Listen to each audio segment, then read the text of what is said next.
আসসালামু আলাইকুম। আপনাদের সবাইকে স্বাগত জানাচ্ছি এখনকার আন্তর্জাতিক সংবাদে। শুরুতেই সংবাদ শিরোনাম। এমপি হতে দৌড়ঝাঁপ শুরু। ২১-এর চেতনা ধারণ করে গণতন্ত্রের অগ্রযাত্রা সুসংহত করতে সরকার প্রতিশ্রুতিবদ্ধ। তারেক রহমান। তারেক রহমানকে নিয়ে জাইমা রহমানের পোস্ট ভাইরাল।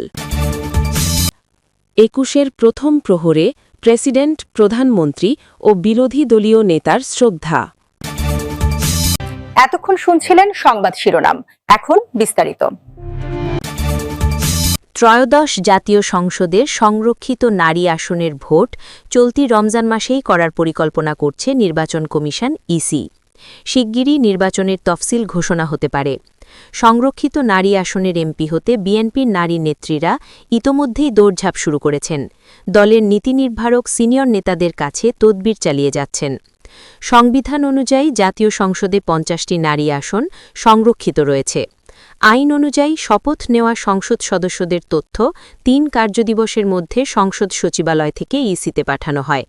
সাধারণ নির্বাচনের ফলাফল গেজেট প্রকাশের ২১ কার্যদিবসের মধ্যে দল বা জোট তাদের প্রার্থী তালিকায় ইসিতে জমা দেয়। এরপর ৩০ কার্যদিবসের মধ্যে ইসি সংরক্ষিত নারী আসনের নির্বাচনের জন্য শপথ গ্রহণ করা সদস্যদের দলভিত্তিক তালিকা প্রস্তুত করে। নির্বাচন কমিশনার আব্দুর রহমান এল মাসুদ বলেন, সংসদের সংরক্ষিত নারী আসনের নির্বাচন শিগগিরই অনুষ্ঠিত হবে। রোজার মধ্যে আমাদের এই নির্বাচন করার পরিকল্পনা রয়েছে।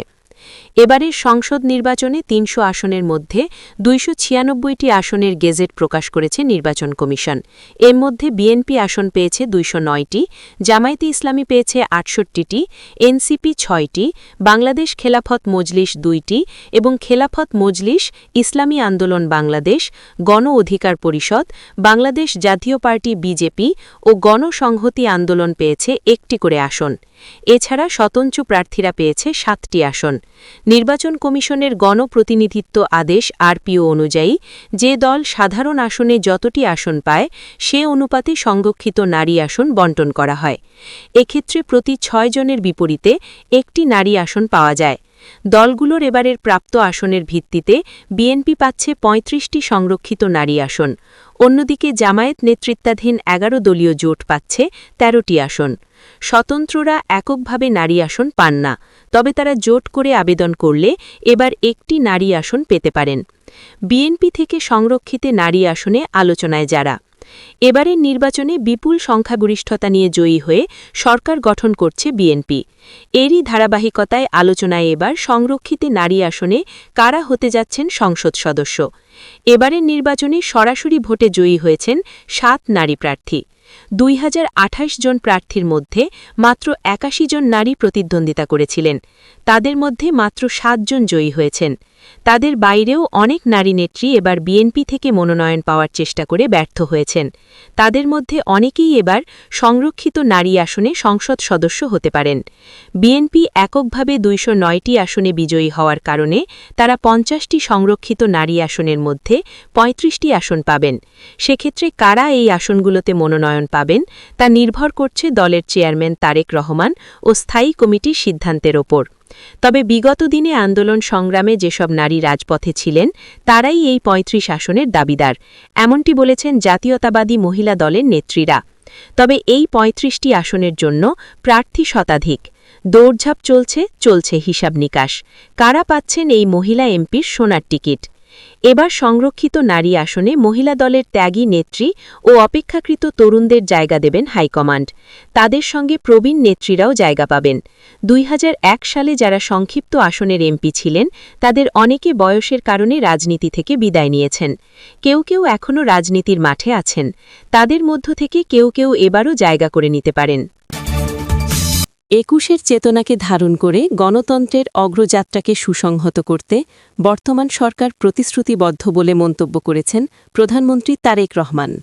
তিনি বলেছেন, ২১-এর চেতনাকে ধারণ করে দেশে আজ গণতন্ত্র পুনঃপ্রতিষ্ঠিত হয়েছে। গণতান্ত্রিক মূল্যবোধ, জনগণের অধিকার ও সমতা প্রতিষ্ঠাই ছিল ২১-এর মূল চেতনা। এ চেতনাকে ধারণ করে দীর্ঘ লড়াই সংগ্রাম পার হয়ে দেশে আজ গণতন্ত্র পুনঃপ্রতিষ্ঠিত হয়েছে। গণতন্ত্রের এই অগ্রযাত্রাকে সুসংহত করতে বর্তমান সরকার প্রতিশ্রুতিবদ্ধ। মহান শহীদ দিবস এবং আন্তর্জাতিক মাতৃভাষা দিবস 2024 উপলক্ষে গতকাল শুক্রবার দেয়া এক বাণীতে তিনি এসব কথা বলেন। প্রধানমন্ত্রী বাণীতে মহান শহীদ দিবস এবং আন্তর্জাতিক মাতৃভাষা দিবস উপলক্ষে আমাদের মাতৃভাষা বাংলা সহ বিশ্বের সকল ভাষাভাষী মানুষ ও জাতিগোষ্ঠীকে আন্তরিক শুভেচ্ছা ও অভিনন্দন জানিয়ে বলেন, মহান শহীদ দিবসের এই দিনে আমি গভীর শ্রদ্ধার সাথে স্মরণ করি ১৯৫২ সালের ভাষা আন্দোলনের সকল শহীদকে, যাদের আত্মত্যাগের বিনিময়ে আমরা প্রতিষ্ঠা করেছি মাতৃভাষা বাংলার মর্যাদা। ২১শে ফেব্রুয়ারি আমাদের জাতীয় জীবনের এক অবিস্মরণীয় অধ্যায় উল্লেখ করে প্রধানমন্ত্রী বলেন, ১৯৫২ সালের এ দিনে মাতৃভাষা বাংলার মর্যাদা রক্ষার লড়াইয়ে শহীদ হন আবুল বরকত, আব্দুস সালাম, রফিকুদ্দিন আহমদ, আব্দুল জব্বার সহ আরও অনেকে। তাদের আত্মত্যাগের মধ্য দিয়ে রচিত হয় শত বছরের শাসন ও শোষণে জর্জরিত তৎকালীন পূর্ব বাংলার মুক্তির প্রথম সোপান। মাতৃভাষার মর্যাদা রক্ষার এই আন্দোলন শুধু ভাষার অধিকার প্রতিষ্ঠাই করেনি, বরং বাঙালির স্বাধিকার, গণতন্ত্র ও সাংস্কৃতিক চেতনার ভিত্তিকে করেছে আরও মজবুত ও সুদৃঢ়। ২১-এর এই রক্তাক্ত পথ ধরেই মহান মুক্তিযুদ্ধের মধ্য দিয়ে আমরা অর্জন করেছি বাংলাদেশের স্বাধীনতা। তিনি বলেন, বাংলা ভাষা আমাদের আত্মপরিচয়ের প্রধান বাহন। মাতৃভাষার জন্য আমাদের ত্যাগ ও ভালোবাসার স্বীকৃতিস্বরূপ ইউনেস্কো ২১শে ফেব্রুয়ারিকে আন্তর্জাতিক মাতৃভাষা দিবস হিসেবে স্বীকৃতি প্রদান করেছে। ২১-এর চেতনা আজ বিশ্বজুড়ে সকল ভাষার মর্যাদা রক্ষা ও সুরক্ষার আন্দোলনে রূপ নিয়েছে।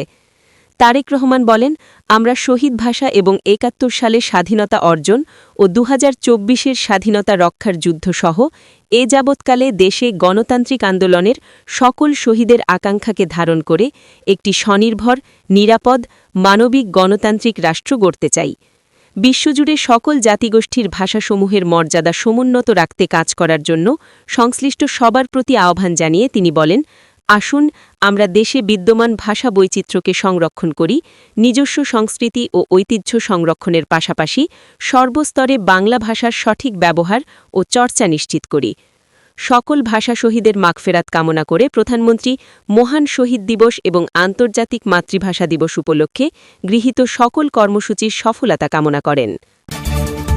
প্রধানমন্ত্রী তারেক রহমানকে নিয়ে ফেসবুকে একটি পোস্ট দিয়েছেন তার কন্যা ব্যারিস্টার জাইমা রহমান। গতকাল শুক্রবার বিকেলে জাইমা রহমানের অফিসিয়াল ফেসবুক পেজে দেওয়া ওই পোস্টটি মুহূর্তেই ভাইরাল হয়। ব্যারিস্টার জাইমা রহমান তার পোস্টে দুটি ছবি যুক্ত করেছেন, আর পোস্টের বর্ণনায় লিখেছেন, ছোটবেলায় আমাদের সবার মনেই বিশ্বাস জন্মে যে আমাদের বাবারা সবকিছুতেই পারদর্শী। অনেক সময় তারাই হয়ে ওঠেন আমাদের জীবনের প্রথম ও সবচেয়ে বড় আদর্শ।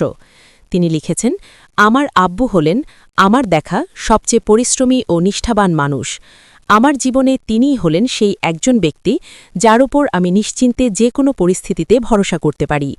জাইমা রহমান আরও লিখেছেন, বাংলাদেশ ও দেশের জনগণের প্রতি তার গভীর ভালোবাসা ও দেশপ্রেমী তাকে আজকের এই অবস্থানে নিয়ে এসেছে। আমি খুবই আনন্দিত যে সমগ্র বাংলাদেশ অবশেষে তার এই অনন্য গুণাবলীগুলো প্রত্যক্ষ করবে।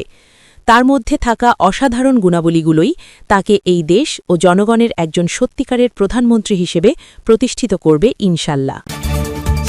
২১শে ফেব্রুয়ারির প্রথম প্রহরে কেন্দ্রীয় শহীদ মিনারে ভাষা আন্দোলনের শহীদদের প্রতি গভীর শ্রদ্ধা নিবেদন করেছেন প্রেসিডেন্ট মোহাম্মদ শাহাবুদ্দিন ও প্রধানমন্ত্রী তারেক রহমান। আন্তর্জাতিক মাতৃভাষা দিবস ও শহীদ দিবস উপলক্ষে রাষ্ট্রীয় কর্মসূচির অংশ হিসেবে রাত ১২টা ১ শহীদ মিনারের বেদিতে পুষ্পস্তবক অর্পণ করেন প্রেসিডেন্ট ও প্রধানমন্ত্রী। প্রেসিডেন্ট মোহাম্মদ শাহাবুদ্দিন প্রথমে কেন্দ্রীয় শহীদ মিনারে পুষ্পস্তবক অর্পণ করেন। তিনি সেখানে কিছু সময় নীরবে দাঁড়িয়ে থেকে ভাষা শহীদদের প্রতি শ্রদ্ধা জানান। এরপর প্রধানমন্ত্রী তারেক রহমান সরকার প্রধান হিসেবে মন্ত্রিপরিষদ সদস্য ও উপদেষ্টাদের সঙ্গে নিয়ে চেয়ারম্যান হিসেবে বিএনপির সিনিয়র নেতৃবৃন্দকে নিয়ে এবং সবশেষে স্ত্রী ডাক্তার জুবাইদা রহমান ও কন্যা জাইমা রহমানকে নিয়ে জিয়া পরিবারের পক্ষ থেকে কেন্দ্রীয় শহীদ মিনারে পুষ্পস্তবক অর্পণের মধ্য দিয়ে ভাষা শহীদদের প্রতি শ্রদ্ধা জানান। সরকার প্রধান হিসেবে শ্রদ্ধা জানানোর পর কেবলামুখী হয়ে মোনাজাত করেন প্রধানমন্ত্রী তারেক রহমান। মোনাজাত পরিচালনা করেন ঢাকা বিশ্ববিদ্যালয় কেন্দ্রীয় মসজিদের খতিব ও ইমাম। প্রধানমন্ত্রীর শ্রদ্ধা নিবেদনের পর শহীদ মিনারে ফুল দিয়ে শ্রদ্ধা জানান সেনাবাহিনী প্রধান জেনারেল ওয়াকার উজ্জামান, নৌবাহিনী প্রধান অ্যাডমিরাল এম নাজমুল হাসান, বিমানবাহিনী প্রধান air chief marshal Hasan Mahmud Khan. এরপর জাতীয় সংসদে বিরোধী দলীয় নেতা জামায়াতে ইসলামীর আমির ডাক্তার শফিকুর রহমান তার দল ও জোটের সংসদ সদস্যদের নিয়ে কেন্দ্রীয় শহীদ মিনারে পুষ্পস্তবক অর্পণ ও মোনাজাত করেন। তার সঙ্গে ছিলেন জাতীয় সংসদে বিরোধী দলীয় চিফ হুইপ এনসিপির আবাহক নাহিদ ইসলাম, সদস্য সচিব আখতার হোসেন, হাসনাত আবদুল্লাহ এমপি প্রমুখ। এরপর শ্রদ্ধা নিবেদন করেন বাংলাদেশে নিযুক্ত বিভিন্ন দেশের কূটনৈতিক মিশনের প্রধান ও চার্জ দি অ্যাফেয়ার্সগণ। এরপর বিভিন্ন রাজনৈতিক দল ও সামাজিক সাংস্কৃতিক সংগঠনের পক্ষ থেকে ভাষা শহীদদের প্রতি শ্রদ্ধা জানানো হয়।